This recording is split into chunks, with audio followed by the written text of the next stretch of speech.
Hello students, we have started with the list manipulation chapter and we have completed up to the list accessing list part, how we can access the list. And before accessing we have seen how the lists are stored or organized in the memory. Then we have also seen that how to access the individual element by giving the list name with an index value to access an element. Now today we have to start with traversing a list. Now traversing a list means you know that list is a sequence of characters, right, or sequence of elements in it. So whenever the list is created, when we want to access each element one by one, right, each element of the loop, then that is known as traversing a list, right. So the traversal of a sequence means accessing and processing each element of it. The traversing a list also means the same, and the same is the tool for it, repeating a elements of the loop. And you know that the for repeating we use a for loop, and here also we will use a Python for loop. That is why sometimes we call a traversal as looping over a sequence, right. So that is the reason why the traversal is also known as a looping over a sequence.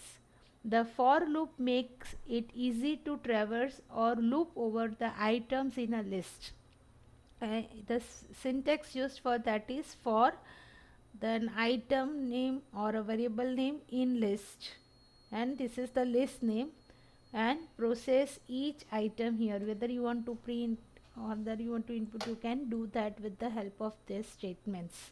So for block is used for that. For example, following loop shows that list L is having the elements, and for A in L when we write print A, it will read individual element. The output produced will be individual element, will be printed in the separate line. See, the elements are the characters of the name Python, that is Python. So for A in L, right, when we write for A in L, it will starts from 0 index value, you know that. So it will read at L0 and take it in a variable, so it will print P. Then the value changes to 1. So L1 access, when it will access that L1 individual element, then it will take Y as an output. So this is the way, with the help of a for loop we can traverse elements in the loop, we can traverse in the list. Even we can use a range function also, and in that argument value will give up to the length of the list. Yesterday we have seen that length of the list will give the total elements in the list, right. So for index in range, when you want to access, in that case you will write this syntax, use this syntax for index in range of length L, and whatever process you want to do, that statements you will be including over here. So this is the another way with the help of a range function. See, here we'll see one program example given. Program to print element of a list QWERTY in separate lines along with elements both indexes, that is positive and negative, that forward and backward index value should also be printed. So in that case they are taking L list, declaring it L, initializing L equals to the list with these characters whichever is given here in the question. Then they are taking a length variable to measure the length of the list. Then they are starting a for loop. For A is a looping variable for A in range length, right. Then print.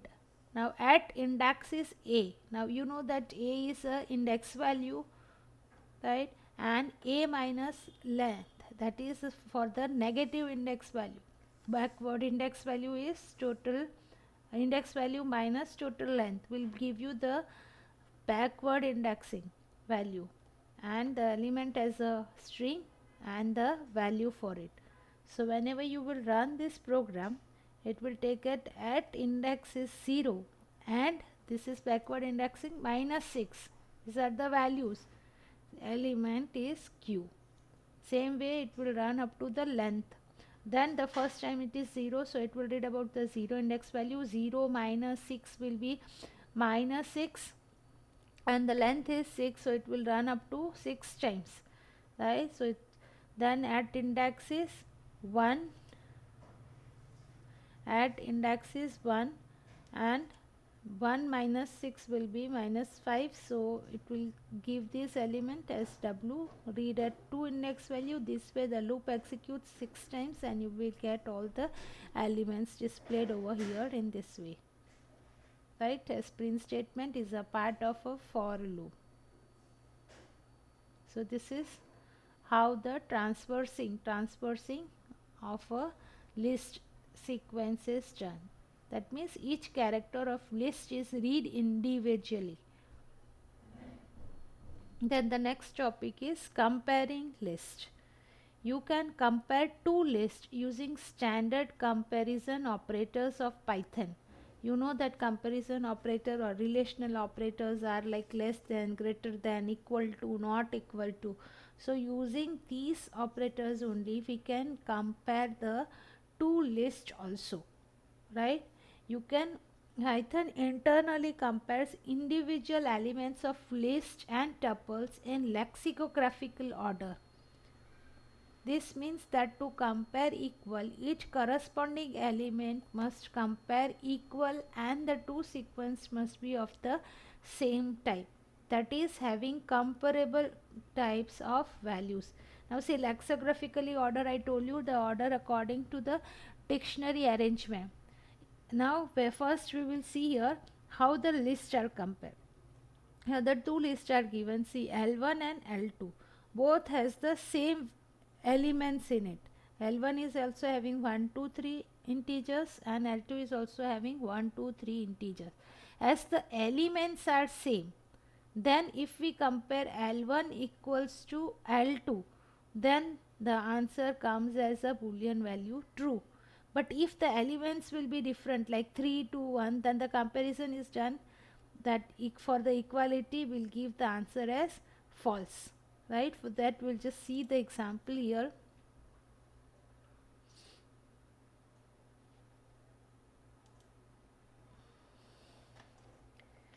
L1 equals to 1, 2, 3, right? L2 equals to again 1, 2, 3, and if I write L1 equals to L2, it is giving the answer as true. But if I change the content of L2 as 3, 2, 3, 2, 1, 2, and again if I compare it, L1 equals to L2, we get the answer as false. That means each element at each index value it is compared. Like L1 0 is 1, so L2 0 is also 1, then it is equal. It will check for each individual element at each index values are same or not. If it is different, it will give the answer as false. This is how the comparison is done, right? Now even if we create one more list, that is L3 list, like this, L3 equals to 1, comma. Now if it is in the nested list 2, 3, right? It is a nested list element.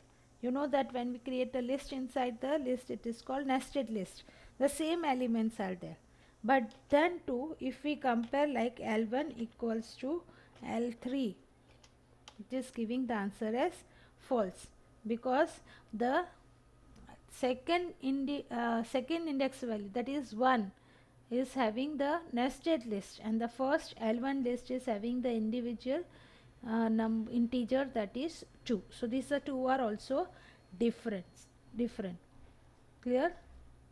Now see here the less than operation. If we check, I told you all the relational operators works like this. So if I say L1 less than L2, now see our L2 is 3, 1 and 2, right, and L1 is 1, 2 and 3. So if I write L1 less than L2, we will get the answer as true, because the 3 value, see here for L3 the value is 3 and L1 is 1, so 3 is greater than 1, so 1 is less than 3. It will first compare the first element, and in that first element is 1 and here is 3, so 1 less than 3, the condition is true, so it will give the boolean value as true, right. But see, if I change the content of L2 as equal to 1 comma 2 comma 3, right, and again if I compare L1 less than L2, it will give the answer as false, because 1 less than 1, the condition becomes false, right. And if I compare like this, our L1 is less than L3, L3 is a nested list one example, then it is giving a type error, because you know that here in L3 the index value 0 is having the value 1, right, and this is also having, L1 is also having 1, but at index value 2, sorry, index value 0 is 1 and index value 0 is 1 here, so it is okay. After checking the first element index value, it will go for the second index value, that is 1. So here this is 2 and this is the nested list, and so the error is coming that less than does not support the instances, that is integer and list. That means this is list and integer cannot be compared. These are two different types of data, and so we get the type error over here. Yeah, so this way the comparison is done within the list by comparing each individual list elements, right, and we'll get the boolean value as an answer. We'll get the boolean value as an answer. Just will come here, see.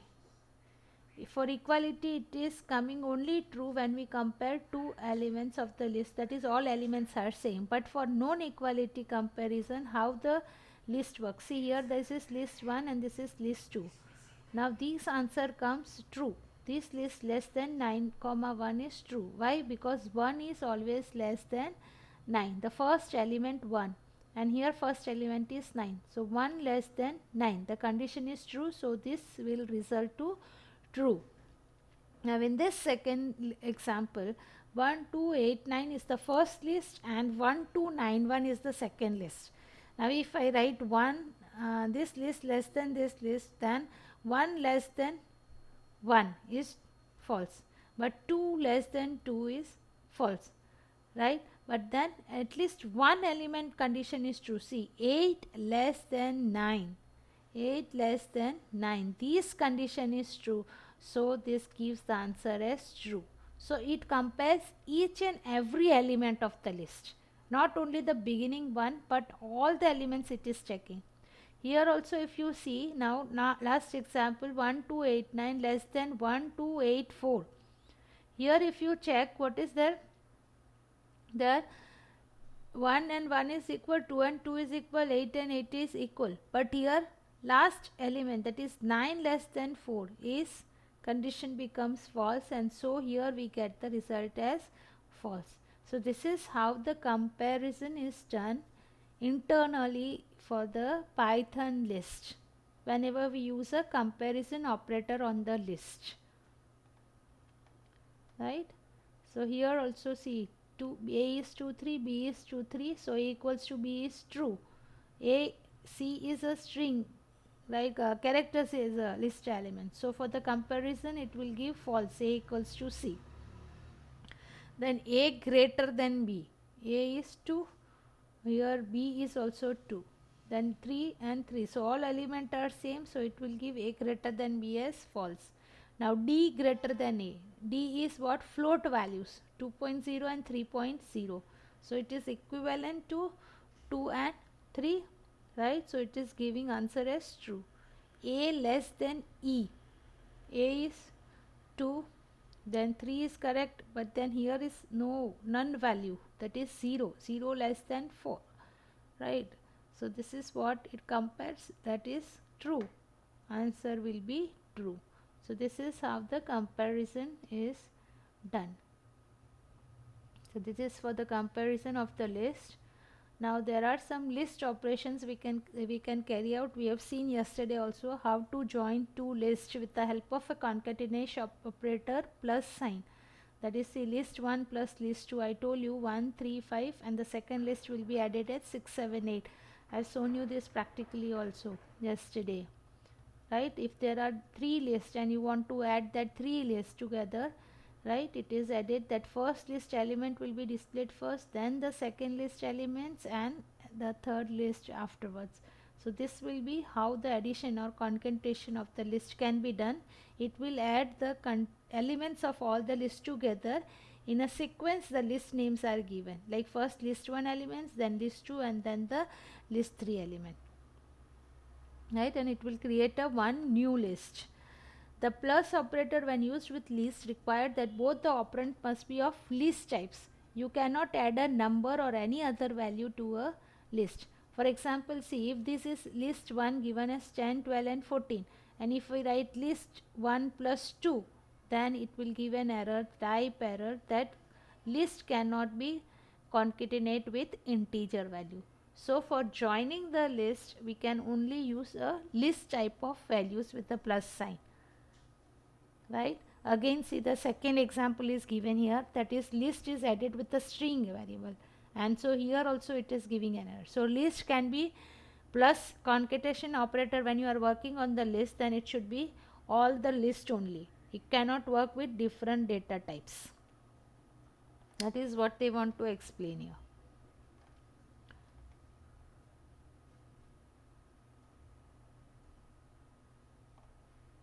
Now here, instead of only using the concatenation operator, if you use plus equal to, now see, when plus equal to you use with list, then it requires the operand on the right to be an iterable, and it can add each element of the iterable to the list. Now see, if you click check the content of list 1 after the above given expression, it will show something like this. Iteratable means string type of value which has a number of sequence like string, tuple, dictionary. With list, if you will work with a plus equal to operator, right, in that case you will get the answer as this way, right? ABC is a string, so first list element plus the string element is added as a list element, right? So this way, when plus equal to is used on the iteratable types element, then it can work, right? For the same reason, list 1 plus equals to 2 will work out, but list 1 plus equal to 2 will not, because 2 is a list and an iterable and 2 is an integer. So this is what they have given here, that 1 is not an sequential data, sorry, 2 is not an sequential data, and so it cannot be added in this form also. Sequential data like tuple or a string is needed here to add, right? Then comes the replicating of the list. This also I have taught you, that list 1 into 3, so that 3 elements of the list are repeated 3 times. This also we have covered yesterday practically also. That is, for the replication purpose we use a asterisk sign symbol, multiplication symbol. Then slicing the list is extracting a list from the existing list, and for that we use this list syntax, that is sequence equals to L start value then the stop value, right? So here the example is given, see, 10, 12, 14, 20, 22, 24, these are all the list elements, and if I write list 3 colon minus 3, now see, this is minus 3 is given, so you know that minus 3 is a backward indexing value, so it is minus 3 minus 1 will be minus 4, so it will work up to minus 4. It will start from 3 and extract the value up to minus 4. So the output will be 20, 22 and 24, right? So it will give this new sequence. If I say sequence at 1, sequence at 1 position over here equals to 28. So now at 1 position instead of 22 it has changed the value to 28. So this is how you can modify the content of the list. If you want to modify the content of the list, you have, if you want to change this, the 22 with 28, replace 22 with 28, you can write as list and index value and then the new value. So it will change that index value, because why? The list is modifiable, you know that it is a mutable item type, so you can change the value also, right? So I'll stop here. You practice out all the list operations and comparisons on the list practically. Practice it lot. Keep studying. If any doubts, ask. Right? So stopping here. Bye.